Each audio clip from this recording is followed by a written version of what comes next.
Coming up on 2020 on ID, a retired couple looking to sell their yacht. The young couple who wanted it for free. Two of the worst human beings that I've ever come across. Murder on the open sea. They tied him to an anchor and they threw him overboard and they drowned him. A chilling confession. She's screaming, so why are you doing this? And a killer with a dark past. I don't think I really had feeling for anybody. Deadly voyage. And a young girl accuses her cousins of sexual abuse. I am responsible for putting them in prison. Now, she says her mother made her lie. I didn't even comprehend the consequences of what I was saying. But her mother tells a different story. I did not frame those boys. In search of the truth. Welcome to 2020 on ID. I'm John Quinones. How do you know who you can trust? Can you tell from the way a person looks, acts, what they say? Well, sometimes people who seem the most believable carry unexpected secrets. Tom and Jackie Hawks thought they could trust the young couple who walked into their lives. After years in the working world, the Hawks had saved enough money to retire early and travel. But as Jim Avila first reported in 2009, a time of joy was about to be shattered.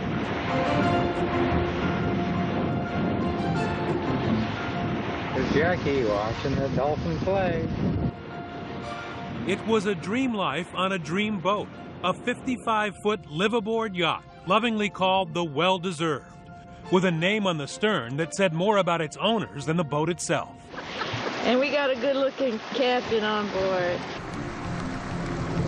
Jackie, hello. They quit the 9-to-5 young. Bringing another baby. To live the life they had saved for during all those hard years working. Tom, a parole officer, Jackie raising his two sons, Matt and Ryan. He lived a frugal lifestyle. The reason why he was able to retire early and live on the water and do his dream of traveling through Mexico was because of his financial responsibilities. The Hawks cruising the California and Mexican coastlines, chasing whales. Oh, he's a big one. Swimming with sharks. Almost got ya. And fishing for their own food. And for friendship. Happy Thanksgiving, everybody. Happy Thanksgiving. Hi. Out at sea, Tom was very much at the helm. This is Captain Tom Hawks and Well-Deserved. We have no clue what it is. This home video, with Jackie narrating, captures the adventure. At sea, Mighty hunters. And on land. Look at, there are monkeys in this jungle. Friends Mike Scott. This is a guy party. Yep, all the boys. And Don Treffer were often on board. Oh, it's Donnie's birthday. We always had a good time together. Always mischief. Locals playing soccer. Oh, and there's a gringo. Very strong individual. Here's Tom doing his workout. Always in great shape. Arizona over 40 arm wrestling champ, you know. So he was a pretty tough guy. Man, this is scary. Hopefully we'll be all right. Jackie was always such a trooper. I remember asking my father, and you know what? He's like, you have to give the woman credit. She's living my dream. Hi, Jace. A dream interrupted by a grandson. Oh, he is looking at you, Grandpa. I've never seen such a big nose. A 21-inch bundle of happiness named Jace, who Ryan's dad told him altered the retired couple's vision of the good life. Say hi, Grandma.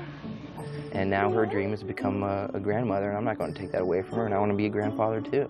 They saw his eyes, and just being back with the family, I think they just realized how much they missed us. After 2 years of life on the water, the Hawks invited their friends back on board and said goodbye to their vagabond life. I'm so glad you could join us on our last voyage on Well-Deserved. The Well-Deserved was put up for sale. But as the Hawks' sea dream was ending, on shore in Long Beach, California, another couple, considerably younger, with a totally different backstory, began to think that the Well-Deserved could be their dream boat too. On the outside, Skylar and Jennifer DeLeon look like driven up-and-comers, the new family, and a bold future. We just have a lot of fun together. He's just very sweet, very sensitive. Lots of love letters and things like that throughout our dating. But in the background, the DeLeons had dark secrets and twisted ambitions, centered on finding the fast track to the good life. What was Jen telling you? She wanted that fairy tale life. It was kind of one of those balancing acts of, how do you do this? I mean, I'm not the brightest person, and I felt like I was just spinning my wheels on a lot of things. Skylar and Jen could not have been any more different than the Hawks. Skylar had a Hollywood moment as an awkward boy in the very popular children's program of the 1980s, The Power Rangers. That's him in the orange shirt. You guys are great. But even Skylar now admits to call him a child star is a bit of a stretch. And his adult life was a disaster. Discharged less than honorably from the Marine Corps, he bounced from job to job as his wife worked as a hairdresser. And finally, Skylar just stayed home and watched the kids. He is a very good dad. They have so much fun. Fun was not how Skylar describes it. He remembers a wife unhappy about their home, cramped in a converted garage at her parents' house, a daughter and a baby on the way. All shared this little room. The bathroom and kitchen were inside the parents' quarters. So was there pressure in that little garage that you were living in? Yeah.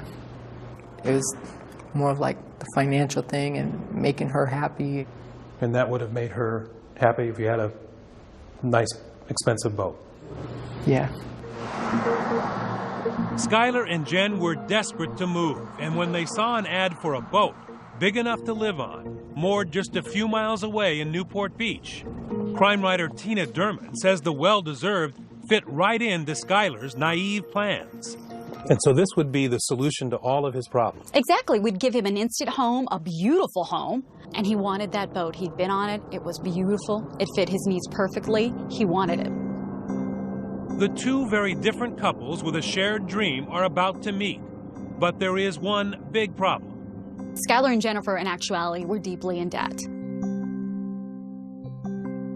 And the well-deserved had a hefty price tag, $435,000. Skylar had nowhere near that kind of money, but asked to see the boat anyway. Skylar is this young kid in his early 20s, and Tom's the seasoned probation officer, and his antenna just goes up. And he flat out asks him, how can a young kid like you afford a boat like this? He just didn't want him on the boat. Skylar does not give up, and after seeing the family pictures aboard the well-deserved, and hearing why the Hawks had decided to change dreams and rejoin the landlubbers, he decides to play a family card of his own. So here comes a very swollen-bellied Jennifer holding the hand of their toddler. Jackie melts. She brings him on the boat. They're chit-chatting. She tells her about how she's expecting a grandchild. They bond, and by the end of that meeting, Skylar's saying, hey, how about that test ride another day? And Tom says, you call me when you want to come back up, and yeah, we'll go out. Ryan says his dad had one big weakness, family, and Skylar found it and exploited it. Jennifer DeLeon, his wife, she's the one that did the convincing.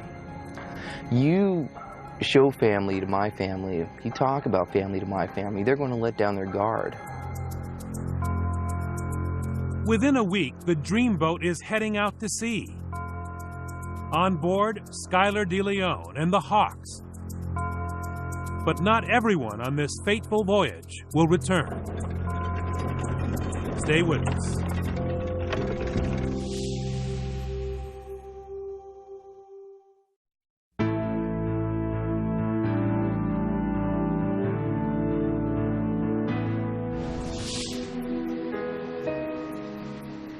Carter Ford is the port captain of the Lido Isle Yacht Club and friend and confidant of the Hawks family. And he is worried. Tom and Jackie left port days ago. It's just before Thanksgiving 2004. Their boat is back in the harbor, but alarm bells are going off because the Hawks themselves have not been seen since. We basically put up a neighborhood watch on the bay. Carter knew the well-deserved was up for sale, but little about the buyer. I only knew he was a person that had supposedly been a child actor in Power Rangers. Nice young kid, Tom called him. On the day Tom decided to take Skylar out for a run-through of the boat, Carter told him of his concerns. And he hadn't put any money up. And the sea trial is not like a test drive at the car dealership. All true. So I asked him finally, well, Tom, do you have a deposit? And there was a hesitancy. Well, no, Carter, actually I don't. It was the last time Carter Ford, or for that matter anyone, heard from Tom Hawks. Out at sea, showing his boat to a prospective buyer, and never seen again. When I didn't hear from her, I just figured she was busy, packing the boat up. But it was much more sinister than that. Tricia Schutz, a close family friend who handled Tom and Jackie's finances, soon became deathly afraid because there was no sign of a boat sale. When the bank called and said that there was no money deposited, we all knew that something terrible was wrong. There's a 15th Street pier, dead ahead, dead over. Alerted by the family that Tom and Jackie were missing, Carter Ford wasted no time cruising the harbor looking for clues, spooked by what he sees at the well-deserved. The concern level is probably rising. First thing I see that's not Tom and Jackie is the way the boat's tied to the mooring buoys. I see as we go around the boat a white rag hanging out of that porthole. Tom and Jackie would never leave laundry hanging out a window on their boat. The covers weren't on the wood. These very beautiful green covers. Not only were they not on, they're just lying in a heap. So here's this beautiful boat, and it's taken only a week, and it's a shambles. The conclusion you reached was what? For me, it was a mystery, a worrisome mystery. This morning, police in the southern part of that state are asking for the public's help in a very mysterious disappearance. My first priority is, to find about the whereabouts of my parents. I want to know about their safety. Not only could police not find Tom and Jackie, they could not find their Honda CR-V. Right now, our focus is on locating them and also the vehicle that they owned. Orange County prosecutor Matt Murphy. The local TV stations were broadcasting images of the Hawks, images of their family, images of the car, things like that. And a person down in Ensenada thought that they recognized the car. It's a huge break, the kind of mistake that foils what Skylar had hoped was a perfect crime. A witness down in Mexico says the car was left not by anyone matching Tom or Jackie's picture, but instead by Skylar DeLeon. It was the first crack in a story that is about to crumble. The second mistake begins with a phone call. I get a call from the bank, and they're saying that somebody is trying to access Tom and Jackie's account. These are surveillance pictures that capture Skylar and his wife Jen at a Kingman, Arizona bank. They walk into the bank. Jennifer was giddy. She's smiling. Oh my God, we got to find out who these people are. Where's Tom and Jackie? And at the other end of the phone is bank manager Luann Kenny. I told her that Skylar had dropped off a power of attorney and was trying to access Tom and Jackie's account. Did it look like Tom and Jackie's signature? Jackie's signature, you could tell that she was signing under duress. It was very shaky. It was abnormal. The noose was tightening around Skylar DeLeon. He was the prime suspect. Family and police were convinced of murder, but there were still no witnesses, and of course, no hint of Jackie and Tom. And Skylar was still telling a good story. What Skylar told the police was that he paid cash, paid him the full asking price on the hood of a car in the parking lot in Newport. And the Hawks drove out their Honda CR-V, and Skylar claimed that was the last that he'd seen of them. Does it sound like your parents? No, it doesn't. So I knew three things. My parents are murdered. I knew he has something to do with it, and I don't know why. Skylar's interview with the police, he laughs at the appropriate times. He tells jokes. He appears very concerned for the Hawks. I mean, he is so convincing when he sat down with those police officers. But I think even some of them were convinced that he had nothing to do with their disappearance. But Skylar's perfect crime was about to take another hit. A search of the DeLeon's little garage apartment turned up this key evidence. Hi, Jackie. I'm so glad you could join us on our last voyage on Well Deserved. The Hawks' personal video camera, complete with home movies on board the Well-Deserved. And he's using that same video camera with one of their tapes to film his Thanksgiving celebration. Police and prosecutors suspected Schuyler's wife Jennifer knew about the plot. They find out that even before the couple told the Hawks they wanted to buy the Well-Deserved, they had approached a realtor looking for a house they could not afford. But even with all of that, there was no smoking gun witness until police get a break. Investigators notice the boat purchase papers have a witness signature on them. They track it to a guard from the Seal Beach jail, Alonzo McChain, who befriended Schuyler when he was serving time for burglary. And Schuyler somehow convinced him to help steal the boat. But Alonzo's first venture across the criminal line apparently scared him, and when confronted by police, he made a full confession. The plan was that we were supposed to kidnap them and take them out to sea and toss them overboard. He gave us the exact details of what happened on the boat during the murder. I don't think anybody realized how horrible it was until we talked to Alonzo. Alonzo says Schuyler then hired another man, a tough gang member named John Kennedy, who he met that day at this Long Beach liquor store. Alonzo says they dressed Kennedy in a sweater and slacks and claim he's an accountant. The scene is set. The Hawks are unsuspecting and outnumbered. Schuyler, two thugs, and cell phone records show Jen was in frequent contact. They were heading out of the Newport Harbor and out to open sea. On board, 3 men they thought were friends on a sea trial. But what they didn't know was that the men were armed. While in his mid-50s, Tom Hawks was a bodybuilder. Schuyler and the slight Alonzo figured they could not overtake him without help. They tasered him several times, got him in a headlock, managed to handcuff him. Alonzo's assignment, he says, was to keep Jackie occupied above deck. So then I heard a lot of thumps, like up against the wall. Yeah, she was fighting. She was trying to hold me back. I walked her down to the bedroom area where Schuyler told me to go get some tape from the engine room. He got the tape and he told me to tape their eyes, tape their mouth. They're on the bed, they're laying on the bed, they're handcuffed. So they brought him upstairs from the stateroom and one at a time forced him to sign the durable power of attorney and the documents indicating that they'd actually sold Schuyler the boat. Yeah, I'm comfortable to do that. Then they had him do it. Schuyler told him, if you try anything funny, I'll hit you over the head with this big heavy mag lights. The Hawks are below deck by this time, bound and gagged, trembling, crying. But even if they could shout at the top of their lungs, this far out in the open sea, no one would have heard them. She was overwhelmed with what was coming. He was calm. She's screaming to Schuyler, we trusted you, and your wife came over, you had your little girl over, why are you doing this? It looked like she was a little scared and shaky. Telling him that they didn't want to die and that they just had a new grandchild and they want to spend time with and that they were going to do everything Schuyler asked them to. And during that time, they were handcuffed back to back on the bed and Tom Hawks was stroking her hand, trying to comfort his wife. And then Schuyler said he has seen an anchor. They brought it to the back of the boat. Just got some rope, they tied him up together, and then Mr. Hawk was able to lift his legs somehow, and he literally tossed Schuyler off his feet and knocked him on his butt.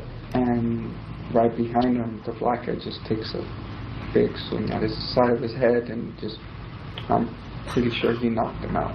It's a horrible murder. The plan was not to make any provision for their suffering. They didn't choke him, they didn't shoot him, they didn't stab him. They tied him to an anchor and they threw him overboard and they drowned him. They tied him up together and then put the rope to their pits.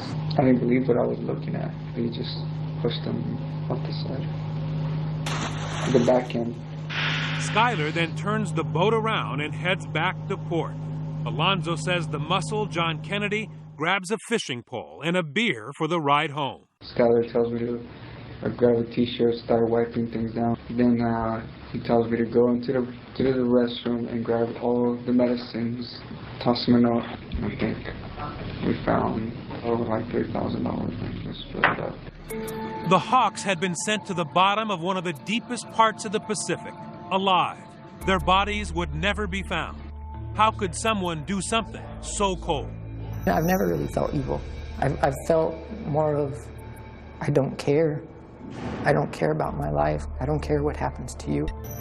When we return, Skylar DeLeon confesses and in a bombshell reveals what some say was the secret motive for the murder. So you were performing your own surgery? Yes. Stay with us.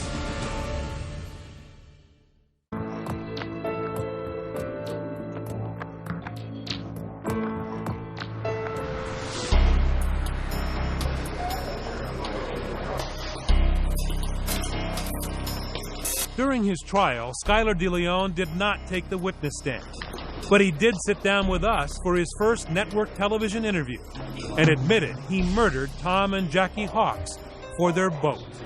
Are you sorry that the Hawks were murdered? Well, absolutely. And are you sorry for them, not just because you're in jail, yes, but because of what happened, the cold, icy way that they died? Yes, I'm absolutely sorry for them.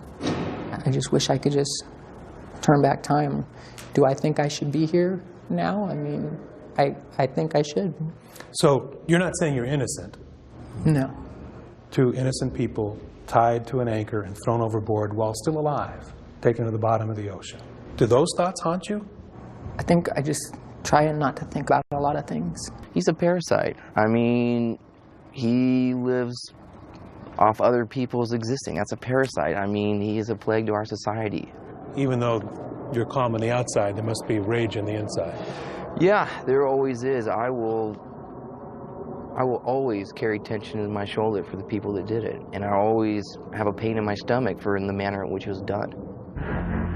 Skylar DeLeon says he knows there are no words that can help the Hawks family.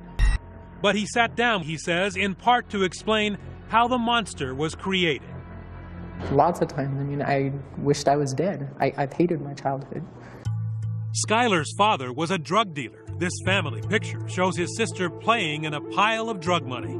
According to Skylar and his stepmother, the dad was a tyrant who abused him physically and allowed others to sexually abuse him. Lisa Wilden, Skylar's stepmother. When Skylar was caught biting his nails, John would stick toothpicks up in between his nails into his finger beds because that would teach him.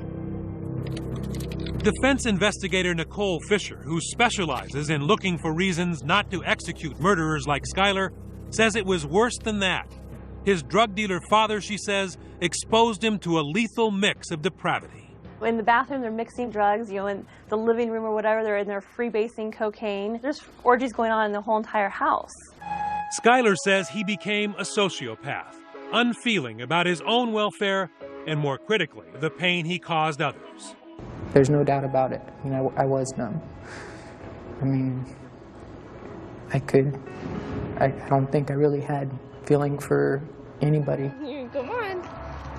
And Skylar says not until he got to jail, unable to see his own two children, did the murders he committed mean anything to him. And I guess losing my kids and not being able to hold the person that I love anymore, that's what, you know, really hits me. Man, I wish I could take back that time and give him back, you know, his parents. And, you know, that's, because it's like now I realize, you know, what he's lost. He is not a man capable of compassion. He might be able to fake it. He might be able to fake remorse, but it isn't there. Give him back. The prosecution countered with forensic psychiatrist Park Dietz as an expert witness who reminded the jury that lots of children are abused, but they choose not to kill as adults. His genes and his environment made him this kind of person.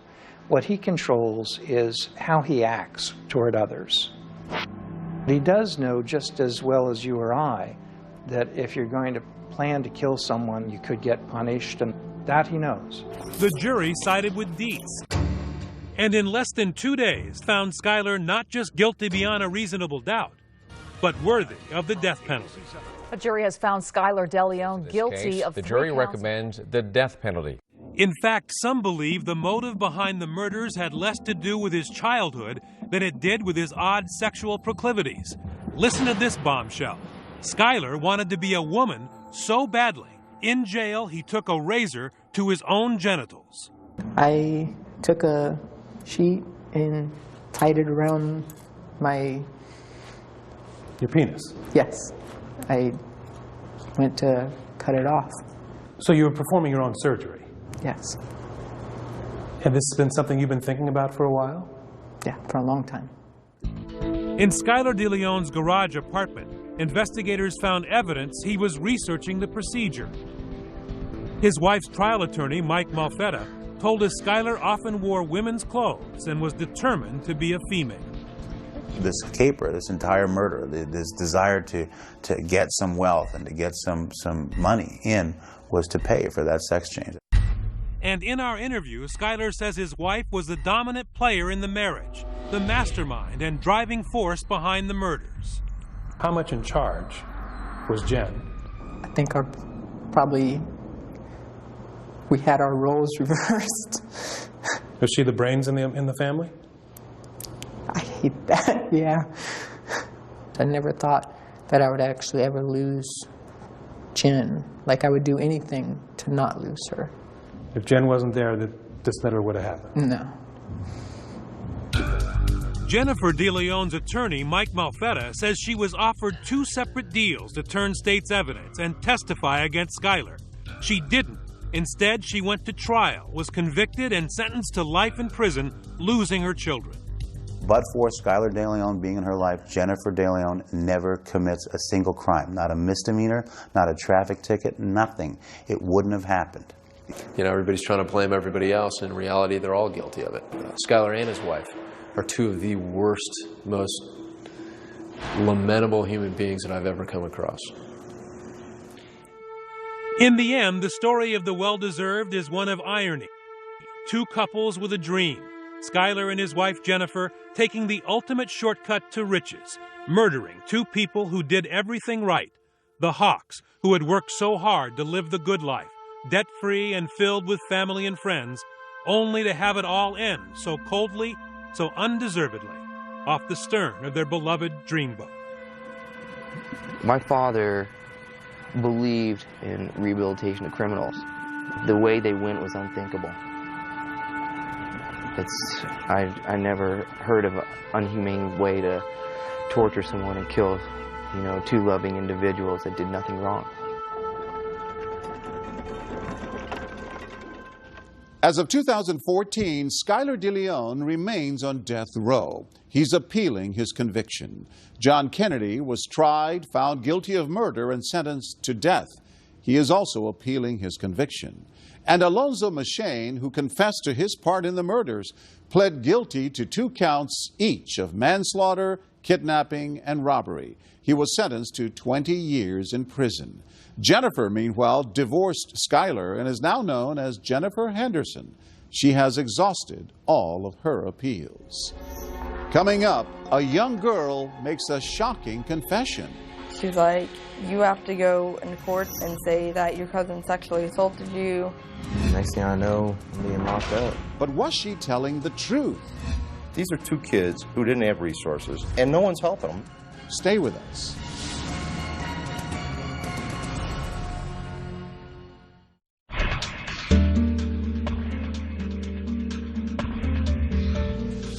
Stephanie Arena was just 7 years old when her parents began an ugly divorce.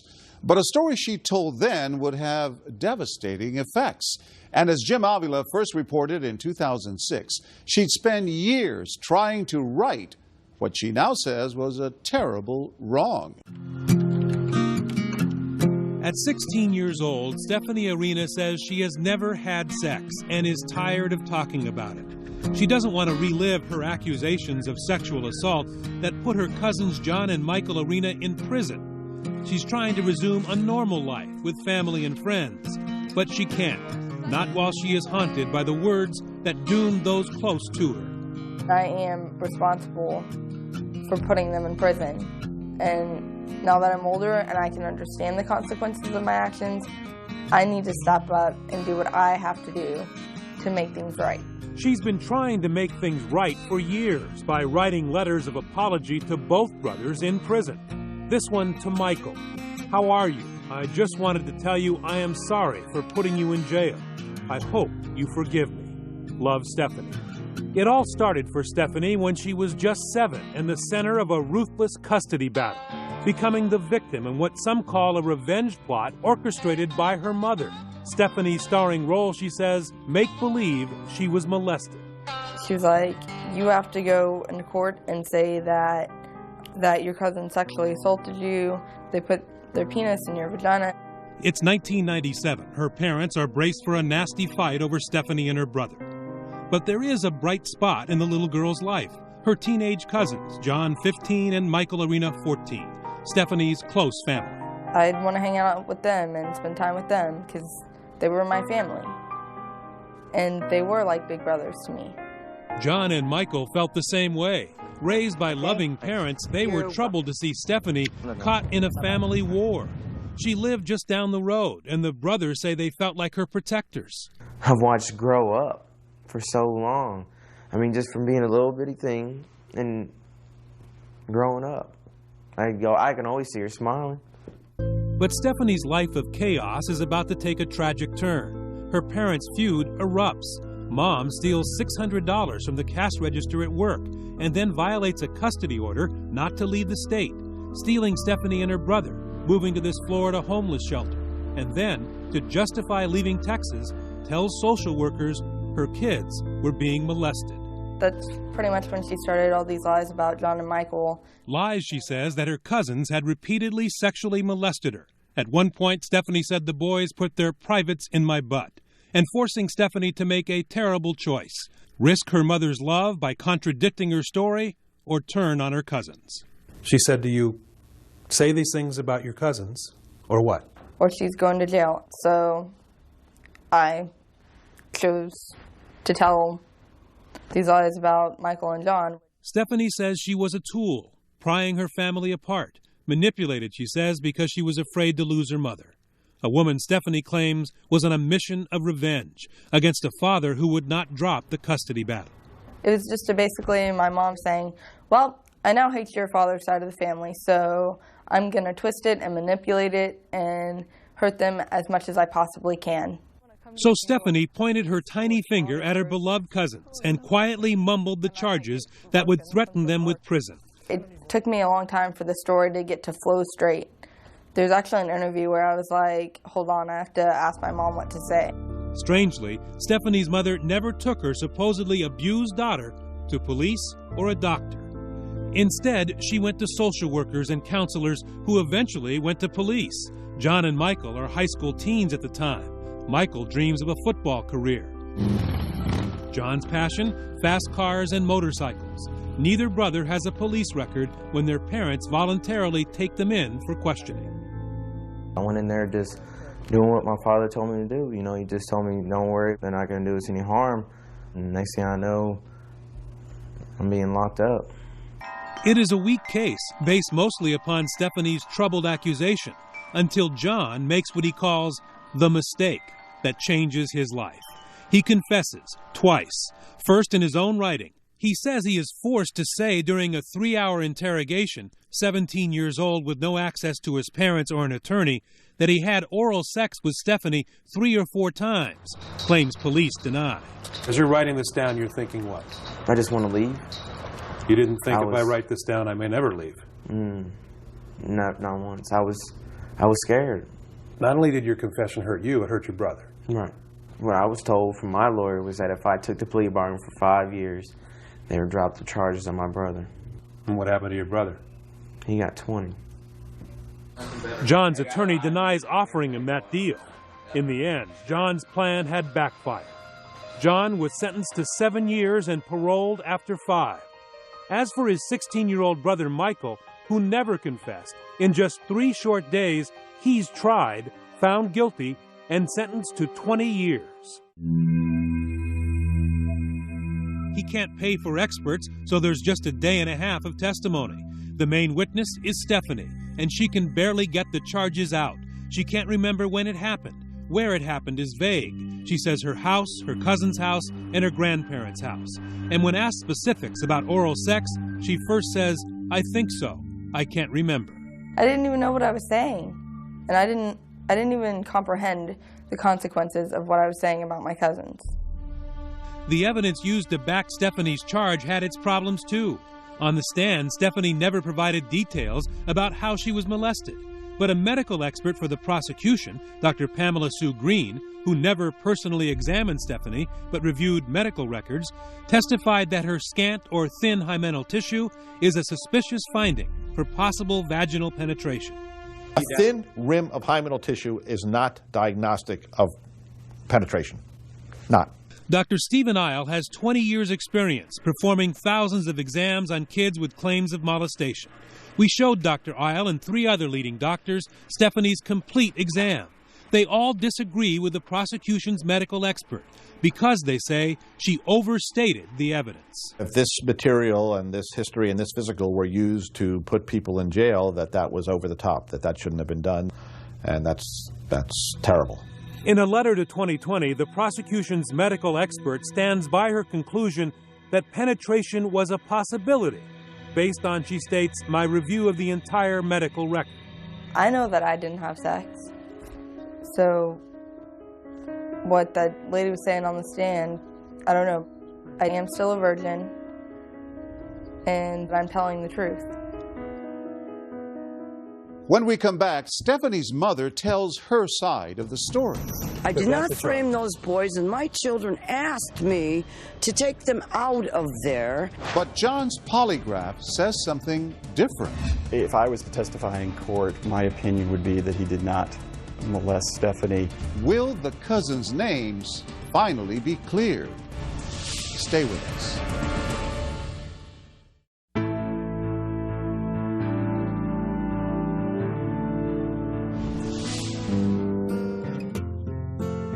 Young Stephanie Arena was once hailed as a brave little witness when she went to court and said her cousins molested her.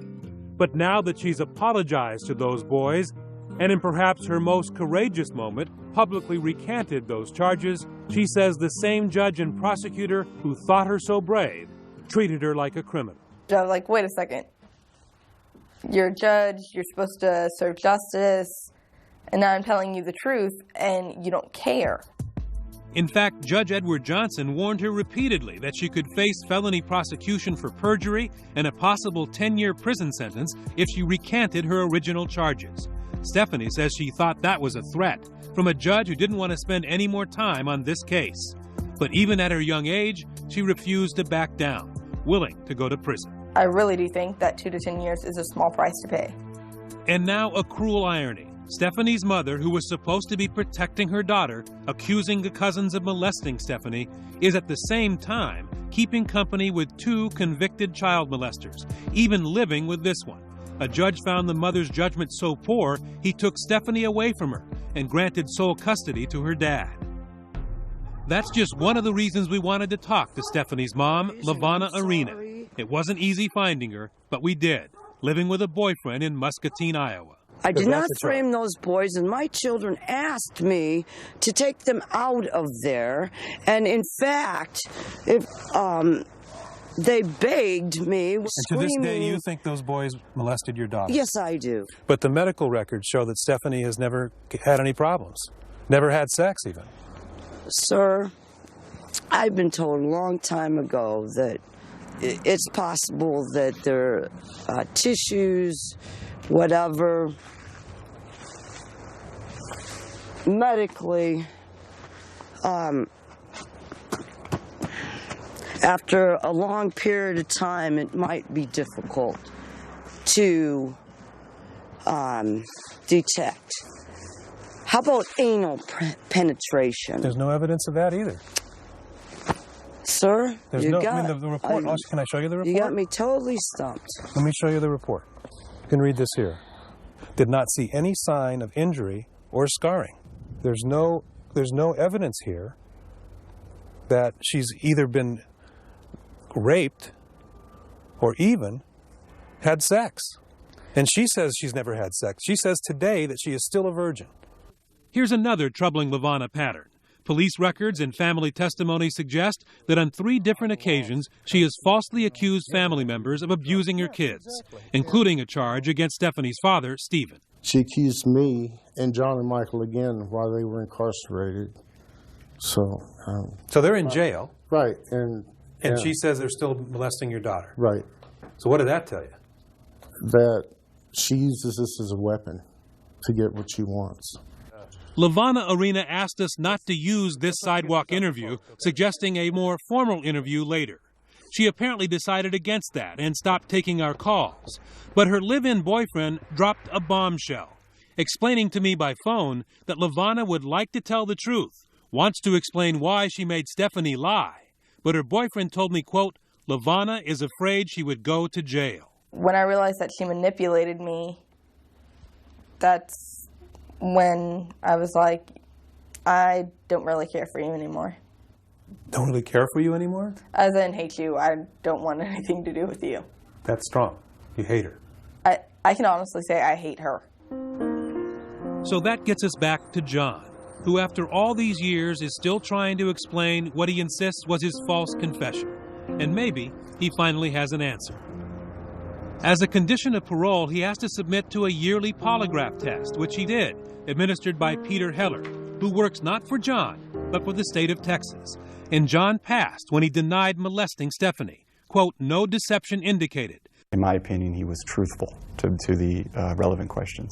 If I was to testify in court, my opinion would be that he did not molest Stephanie. So what happens now? As the county attorney Rick Miller contends in a letter to 2020, all of these matters were thoroughly vetted on appeal after appeal, and the evidence remained what it was, convincing. Wrongful conviction expert and private eye Paul Cialino has written about helping release dozens of death row inmates. He says there is just one route for the Arena boys. It's bleak. Without a crew of high-priced lawyers, the governor is going to have to step in here and do the right thing. These are 2 kids who didn't have resources, and no one's helping them. And of course, they're not the only victims. Young Stephanie Arena is a victim too. Not of molestation, she says, but of guilt. Takes me about an hour, hour and a half each night to fall asleep, and that's when I think about it a lot. It's right before I go to sleep. There is not a day Stephanie doesn't think about the devious plot she says her mother masterminded. Revenge, starring a 7-year-old girl. What is the least you want out of this? Just for somebody to care. Just for somebody to realize, hey, what happened to these boys was wrong. Michael Arena was released in 2012 after spending 13 years behind bars. As part of a deal negotiated with the state of Texas, he does not have to register as a sex offender. His brother John, however, is a registered sex offender and says he struggles with that stigma. He's still fighting to clear his name. Stephanie tells us she stays in touch with both of her cousins, and as of 2014, she is pursuing a college degree in biology and plans to become a vet. She says she maintains a relationship with her mother. I'm John Quinones. Please join us next time for another edition of 2020 on ID.